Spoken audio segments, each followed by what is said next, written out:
valores, nuestros colores. Ayer, hoy y siempre. Banco Credicop Cooperativo. La banca solidaria.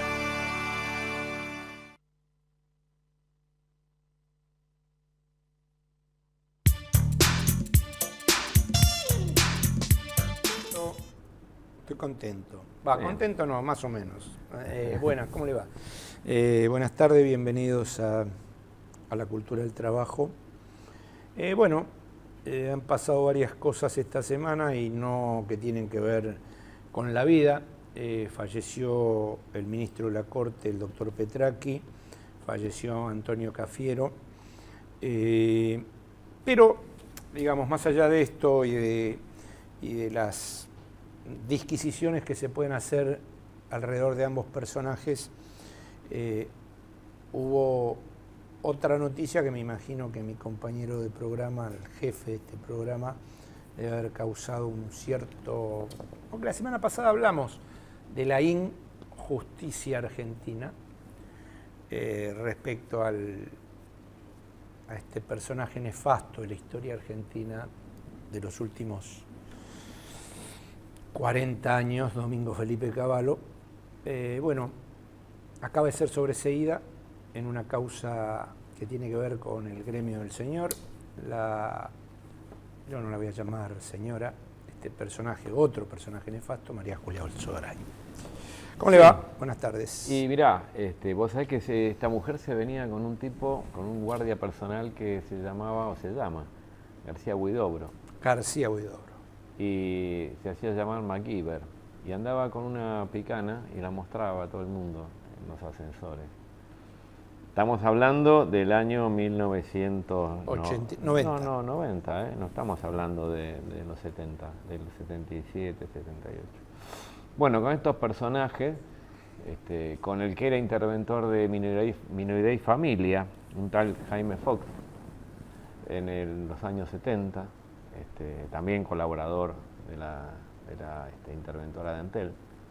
Así que imagínate de qué calaña estamos hablando. Y de las ventas fraudulentas que se mandó de terrenos de hectáreas y hectáreas y hectáreas de terrenos, donde hoy hay country. Bueno, pues tenía que comprar un departamento en el Central Park. Claro.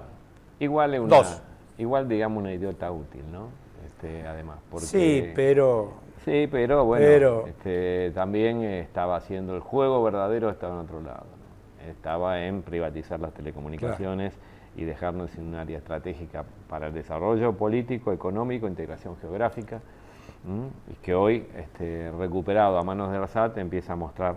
El día jueves que viene ponemos en órbita desde la Guayana Francesa el primer satélite argentino, ocupando el espacio que tenemos que ocupar, pero a su vez con tecnología desde el INVAP, Bariloche, y desde ARSAT como la empresa madre de todo esto, ¿no? Así que bueno, un hito importante. A pesar de Alzogaray. A pesar de Alzogaray. Bueno, pero vayamos directamente a nuestra invitada de hoy. María, ¿cómo te va? Hola, ¿qué tal? ¿Cómo estás? Bien. Un gusto que estés acá. Muchas gracias. Un gustazo. Es un gusto para mí estar acá con ustedes.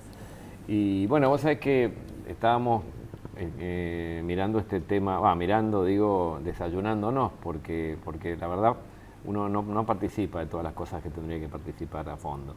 Y que es el tema del código, toda la reforma del Código Civil. Y lo que yo me preguntaba, y estaba antes de empezar el programa, es, a ver, ¿en qué nos beneficia y en qué no nos beneficia? O si son todos beneficios, ¿no?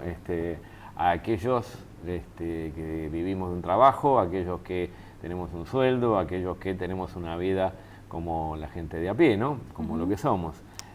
Porque por ahí, a la persona que tiene muchos medios, mucho conocimiento, mucho dinero, por ahí las cosas se le hacían más fáciles. Pero la verdad que a los que vivimos un salario se nos hacía más difíciles, ¿no?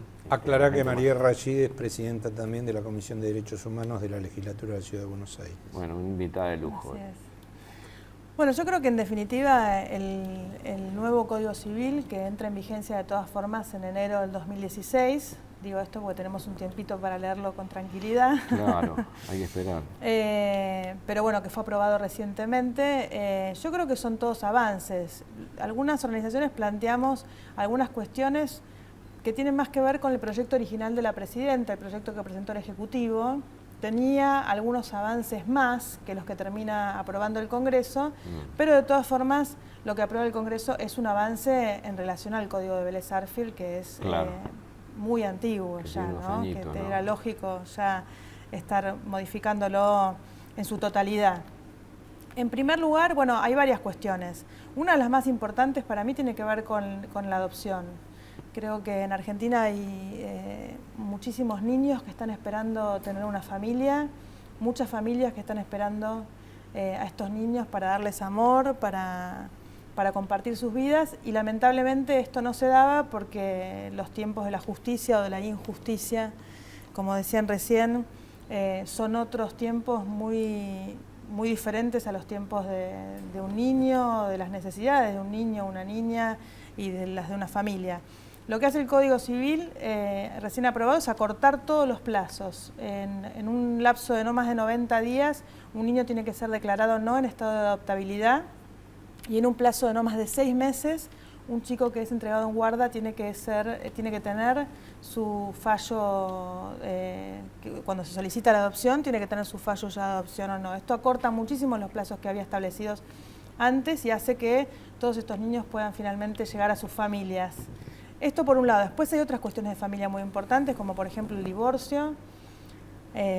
Hasta el momento necesitamos, hasta ahora todavía, para divorciarnos, esperar 3 años. Si nos queríamos divorciar antes, no podíamos. Esto lo sabe mucha gente que se ha divorciado en Argentina. Todo lo complicado que es todavía divorciarse.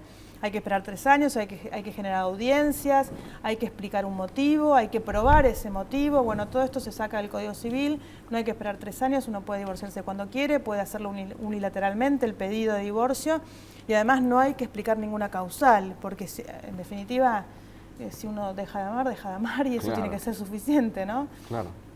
Así que bueno, también hay avances en ese sentido, en lo que tiene que ver con el divorcio. En el reconocimiento de las relaciones de familia, han avanzado las técnicas de reproducción humana asistida, sin embargo, cuando las técnicas requieren de un gameto externo a la pareja, esa filiación, las filiaciones con los hijos eran por adopción o por naturaleza.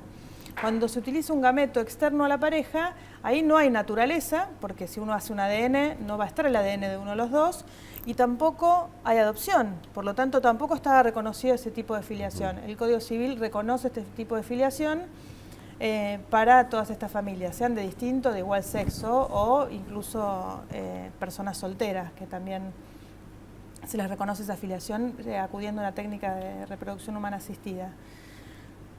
Bueno, hay muchos avances más. Va poniendo de uniones, en orden lo que la realidad, sería la realidad de lo que sería el sentido común, ¿no? Reconoce las uniones convivenciales también, la relación del cónyuge con los hijos de su cónyuge, ¿no? El progenitor afín, se le dice, que también tiene derechos y obligaciones en cuanto a estos niños en los que participa de su crianza, colabora, ayuda. Bueno, también se reconoce esta relación. Se reconocen relaciones y vínculos que existen hoy en la sociedad, que no los crea ni los inventa el Código Civil, sino que lo que hace el Código Civil nuevo es reconocer esas relaciones y establecer algunos derechos y algunas obligaciones en cuanto a estas obligaciones. Lo que en definitiva deberían ser las leyes, que es un reflejo de las relaciones humanas, ¿no? A veces llegan mucho más tarde a reconocer la realidad. En este caso como 70 años después, ¿no? Más o menos se tardaron un poco, digamos, en reconocer situaciones que se dan de hecho. Sí. Y otra cosa que hace, por ejemplo, es que las uniones convivenciales puedan también adoptar. Nos pasaba incluso, por ejemplo, nosotros teníamos un caso que colaboramos en recurrir a la justicia, en donde una mujer que tiene sus hijos, el padre de los chicos no los había reconocido, se había ido, y su mejor amigo funcionaba como padre. Entonces los chicos le decían papá, él los llevaba a la escuela, los llevaba al médico, funcionaba como un papá. Ahora, para poder adoptarlos, tenía que casarse con ella. Entonces él nos decía, nosotros no nos queremos casar, yo quiero ser el papá de los chicos. Y no nos queremos casar. Entonces reconoce otras posibilidades de familia, otras relaciones bueno, que el código anterior, por supuesto, no reconocía. Es un tema que en principio se me ocurre, molesta un poco la institución religiosa, me parece a mí. Y ejerce su presión. Hubiéramos querido, por ejemplo, que el artículo 19 no definiera persona desde el momento de la concepción. Eso quedó así. Se sacó incluso lo de concepción en el seno materno. Lo que podría complementar cuándo comienza la vida. ¿Cuándo comienza la vida? En realidad, ¿cuándo comienza la existencia de la persona? La existencia de la persona, exactamente. De todas formas, acá salieron algunos grupos a decir que esto obstaculizaba el acceso al derecho al aborto. Y nosotras, no solo yo, sino el movimiento de mujeres ha dicho siempre que en realidad ni la redacción anterior, ni la actual, ni la que va a ser a partir del 2016, modifican en nada el acceso al derecho al aborto, porque hay otro artículo del Código después de este que dice que la persona empieza su existencia a partir de la concepción, en el seno materno no importa. Hay otro artículo que dice que la condición para que la persona exista es que nazca viva. Si no nace vivo es como si nunca hubiera existido. Y esto lo que genera es que en realidad no obstaculiza el Código Civil en ninguna medida el acceso al derecho al aborto. Hay preguntas difíciles. Hay comentarios. Roberto de San Juan, gracias Roberto por llamar desde tan lejos, ¿no? Un cura en esta provincia dijo: ser homosexual es una tendencia que se corrige con el tiempo. ¿Qué opina la invitada? Una sonrisa semi-irónica o irónica del todo. Yo le contestaría con otras cosas que dicen algunos curas. Los curas dicen que no debemos tener relaciones prematrimoniales, que no debemos usar preservativos para prevenir infecciones de transmisión sexual o embarazos no deseados, que no debemos usar anticonceptivos, que no debemos divorciarnos, que no debemos volvernos a casar si nos volvemos a enamorar, y que ser homosexual es algo que se corrige con el tiempo. Dicen muchas cosas con las que por suerte la mayoría de los argentinos y argentinas no estamos de acuerdo. Raúl de Bolívar me pregunta a mí si cuando seguramente absuelvan a Vudú y a Báez pensará lo mismo. Me imagino que tiene que ver con lo de María Julia. ¿Sí? Sí, pero sabes que no entendí. Claro, porque yo dije que la habían absuelto y que, bueno, sí, claro, lo de los traidores a la patria y todas esas cosas. Yo no hago futurología. Yo creo que si Vudú y Báez son culpables, deben pagar con la misma moneda de cambio que debería haber pagado Cavallo y María Julia. Entonces, no me adelanto a los tiempos, simplemente digo que Cavallo y María Julia fueron dos de los grandes destructores de la industria nacional y que deberían haber pagado de otra manera. Y en esto estoy de acuerdo con Claudio, que, bueno, Cavallo no, pero que esta chica, iba a decir una barbaridad, pero no.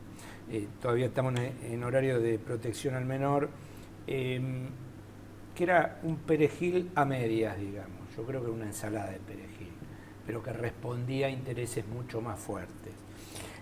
Amalia de Boedo dice que está en total desacuerdo con los comentarios de Freire. No puede discriminar cuando él pide que no lo hagan con él o los de su condición. Yo también estoy en total desacuerdo. ¿Ah, sí? Sí. Fue muy fuerte, ¿no?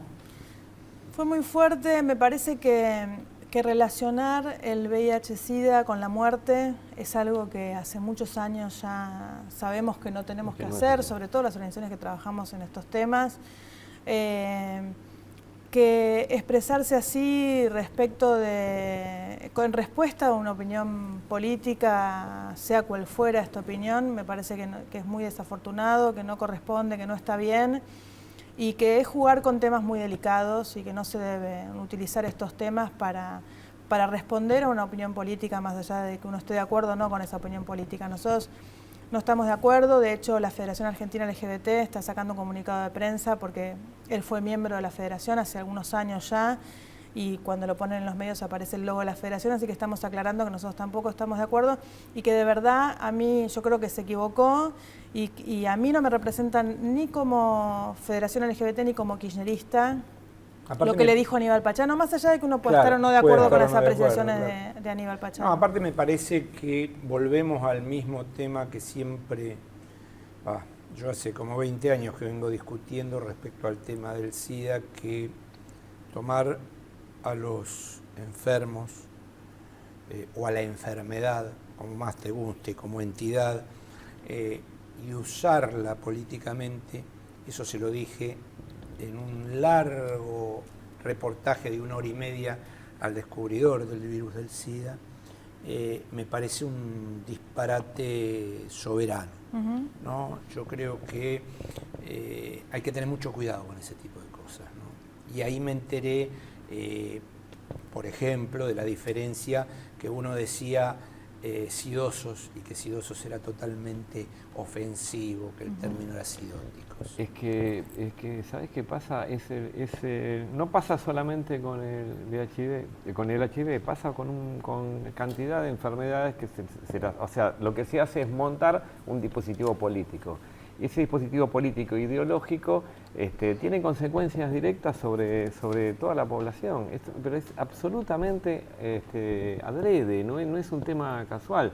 Tiene un fuerte contenido político, y también la Iglesia tiene mucho que ver con esto. Bueno, pero la verdad es que no. Acá todo para la invitada. Todo para María. Un poco estaba diciendo María qué pasaba con esto. Beatriz de Flores aprueba los dichos de Freire y quiere saber las opiniones de la invitada. Esteban de Palermo, si la legisladora leyó la reforma en su totalidad, puede decir de cuántos artículos constará el nuevo código, cuánto tiempo le demandó, y quiere saber qué opina de los dichos de Freire como ex número 1 del INADI. Pedro Parque Patricios, la nafta podrá estar a pesos 20 en diciembre y la inflación rondará el 40, cada vez los billetes de 100 duran menos. Marín cree que estamos en el buen camino. Suerte para Marín. Sí, Romina de Flores, ¿cuál es su opinión para la diputada Rashid, cuál es su opinión sobre la gestión del PRO en la ciudad y qué posibilidades tiene el Frente para la Victoria en 2015 para ganar en Capital Federal? ¿Cuál es el mejor candidato? Es fácil la última una babada. Bueno, de la gestión del PRO, por supuesto, nosotros no estamos de acuerdo. Es la gestión del PRO a nivel general, y para resumirlo, es todo maquillaje, ¿no? Es la preocupación por cosas que no digo que no tenemos que generar y que hacer. Las bicisendas, si estuvieran bien hechas, serían muy positivas. La pista de patinaje en invierno para que los vecinos puedan patinar son muy positivas. Ponerle luces y cuidar las plazas es muy positivo, pero me parece que además de hacer todo eso, hay que preocuparse por las necesidades concretas y reales de los vecinos de la Ciudad de Buenos Aires, ¿no? Que son esas y muchas otras, ¿no? Tener un hospital en condiciones, donde se responda a las necesidades de la gente, las escuelas en condiciones, donde se responda a las necesidades de los estudiantes, de los trabajadores de la educación. También las cuestiones relativas a la seguridad, que yo siempre digo, las cuestiones de seguridad siempre son un reclamo para Nación. Pero yo siempre digo, en Tucumán de la seguridad se ocupan los tucumanos. Y en Córdoba de la seguridad se ocupan los cordobeses. La Ciudad de Buenos Aires, la seguridad nos tenemos que ocupar nosotros. Y tenemos una policía que de mentira, y además de lo peor de la Policía Federal que existe. De mentira. ¿Cómo de mentira? No, claro. De mentira, porque es de juguete esa policía juguete. que lo único que hace es intervenir para defender los negocios inmobiliarios del macrismo. Pero ellos están cuando hay que... Mirá, la definición sobre Macri toma todos los problemas que tienen fácil solución, digamos. O sea, los que en realidad los que ya tiene resueltos, o los que él generó para resolverlos a su vez, digamos. Pero de los problemas de fondo realmente, los problemas graves, duros, que son los que vos acabas de nombrar, olvídate. Pero no pensemos que un gobierno con características de derecha, como es el de Macri, va a resolver algún problema que tenga que ver con la sociedad, digamos. No lo va a resolver. O sea, Así nunca va a obviamente que tener. no es, o sea, No, y es esos por superficiales definición. también están mal resueltos. Las bicisendas realmente contribuye Claro. con el tránsito, contribuye con el ambiente. No es una pavada. No, no. Ahora, la verdad que están muy mal hechas. Uno va a Exacto. otros países del mundo donde tienen bicisendas, son seguras para los que andan en bicicleta, son seguras para los autos, son Claro. seguras para los peatones. Esto la verdad que es inseguro para los peatones, inseguro para los que andan en bicicleta, inseguro para los A autos ver, también. Alguno de los que está en esta mesa tomó la bicicleta. Yo la tomé la bicicenda, ¿Ah, sí? ¿eh? Yo no me animo acá. Yo fui, yo anduve por la... Y llega un momento en que se termina la bicicenda y viene todo el tráfico de Sí, sí, frente sí, no, y vos es agarrás es la un bicicleta desastre. y metétela arriba de la vereda, digo. creí que iba a decir una barbaridad. No. y Metéla si uno arriba de tiene la que viajar vereda lejos, porque se te complicó. tampoco hay dónde digamos. dejarla. No hay dónde dejarla, no hay... Bueno, es lo que se dice. O sea, es Así maquillaje, cosmética. Nunca vamos a lograr un debate con un macrista así. No quieren venir al programa. Pero No, fue bueno, culpa suya. y es culpa mía probablemente, y de las bicicletas, Claro. y de las bicisendas. Bueno, obviamente parece que la gente está muy enojada con este tema de la discriminación, ¿no? Alguien te preguntó. Sí, yo creo que sinceramente estas expresiones son un error. Espero que las aclare pronto, porque la verdad es que es una lástima y no se puede jugar con temas como el VIH-Sida, con temas como la diversidad. Creo que, es más, no estoy de acuerdo con Pachano con que estén faltando medicamentos, no faltan ahora, no faltaron en las peores épocas de hace 10 años en nuestro país y no van a faltar tampoco, sea quien venga en el próximo gobierno. Es una conquista de las organizaciones, es una conquista de las organizaciones que han trabajado el tema del VIH-Sida de hace muchos años y sería, yo te diría que casi imposible que haya un retroceso en ese sentido. Entonces... Eso que vos marcás es importante, María. A ver, hay cuestiones en las cuales no se puede retroceder, pero no se puede retroceder porque estructuralmente han cambiado. No porque no haya voluntad para retroceder. No porque no haya voluntad. Eso seguramente habrá. Válgame Dios. Pero digamos. no se puede. Pero hay cuestiones que han cambiado estructuralmente y ese cambio estructural es el que nosotros tenemos que defender y el que en este tiempo tenemos que profundizar. Porque en la medida que nosotros generemos esos cambios estructurales y podamos generar las estructuras también para defenderlo, va a ser muy, muy difícil volver atrás. Pero además hay cambios desde lo subjetivo en la sociedad que se han transformado en objetivos, como puede ser esta cuestión de la idea de no permitir la discriminación y de no mirar ni mirar con buenos ojos, porque en algún momento mucha gente miraba con buenos ojos la discriminación. Así Era es. una cosa de tomar en broma, de joda. ¿Qué Y hoy no es pensás así. del sínodo y las conclusiones del sínodo Bien. de esta última semana y que salieron a la luz entre ayer y hoy? Mira, sinceramente yo creo que... No son para bailar en una pata, ¿no? No. Pero, Si uno tiene que pensar, si van a generar menor violencia en un montón de países donde hay mucha violencia hacia nuestra comunidad, te diría que me alegra. Ahora, si vos reemplazás en las expresiones del sínodo que se filtraron, porque todavía el documento no está terminado, ¿no? Si vos reemplazás la palabra gay por cualquier otro grupo vulnerado por la discriminación, reemplazás la palabra gay por afrodescendiente, la palabra gay por judío, la palabra gay por cualquier otro grupo vulnerado por la discriminación, te das cuenta que es una barbaridad lo que se dice. Es como si en la época del apartheid, en donde se obligaba a los afrodescendientes a viajar en la parte de atrás del colectivo, decir que uno tiene que salir a celebrar que por lo menos uno viaje en colectivo. Claro. Y la verdad es que es una barbaridad que uno lo obliguen a viajar en la parte de atrás del colectivo, que le digan en esta universidad sí, pero en esta universidad no, que en este hospital es para afrodescendientes, en este hospital es para blancos. Esa diferenciación, esa desigualdad, uno no la puede salir a legitimar. Entonces, ¿va a generar menor violencia hacia nuestra comunidad? Sí, eso me alegra, pero es absolutamente discriminatoria la declaración. Bueno, las partes más ultramontanas de la iglesia, como el obispo alemán, salieron a pegarle ya. Por supuesto, hay peores, claro. por supuesto, ¿no? sí, hay expresiones peores. O sea, de la iglesia. hipocresía, ¿no? Porque sabemos bien lo que se juega en los seminarios, en algunos al menos, ¿no? Y la verdad es que es una hipocresía que genera consecuencias además muy graves, ¿no? Mucho dolor y mucho sufrimiento ha generado la jerarquía católica. Yo siempre diferencio la jerarquía con la iglesia porque fui a escuela católica y me enseñaron que la iglesia son los fieles, la iglesia somos todos, decían en la escuela. Y la verdad es que los fieles católicos tienen otra posición, lo han expresado acá en nuestro país, acompañando las leyes de matrimonio igualitario, identidad de género. Lo expresan cuando se diferencian con la jerarquía católica, con el uso de preservativos, con la posibilidad de divorciarse y volverse a casar, con todas las cosas que decíamos recién, ¿no? Hay una posición distinta entre la iglesia y la jerarquía católica. Absolutamente así, pero o sea que estamos ya sobre el final del programa y yo quise que pasara todo el programa para poder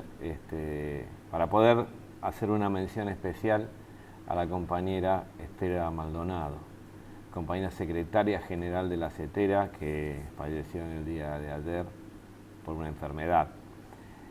Una militante, una gran luchadora, una militante de toda la vida, una historia, sí, pero una historia dura, de vida muy dura y de consecuencia y de coherencia con sus actos, una dirigente de las que no hay, digamos, ¿no?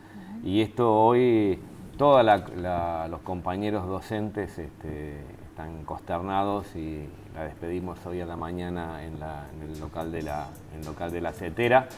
Pero bueno, un ejemplo, Estela, un ejemplo para todos los militantes, un ejemplo que hay que seguir, una compañera inteligentísima, se sentaba conmigo en las reuniones de mesa nacional y era mi compañera para charlar cosas, para intercambiar opiniones. Bueno, un saludo a Estela. Bueno, nos hacemos eco de eso. Gracias, María, por venir. Gracias a ustedes. Pásela muy bien, nos volvemos a encontrar en vivo en Metro el próximo martes 19:30. Chao.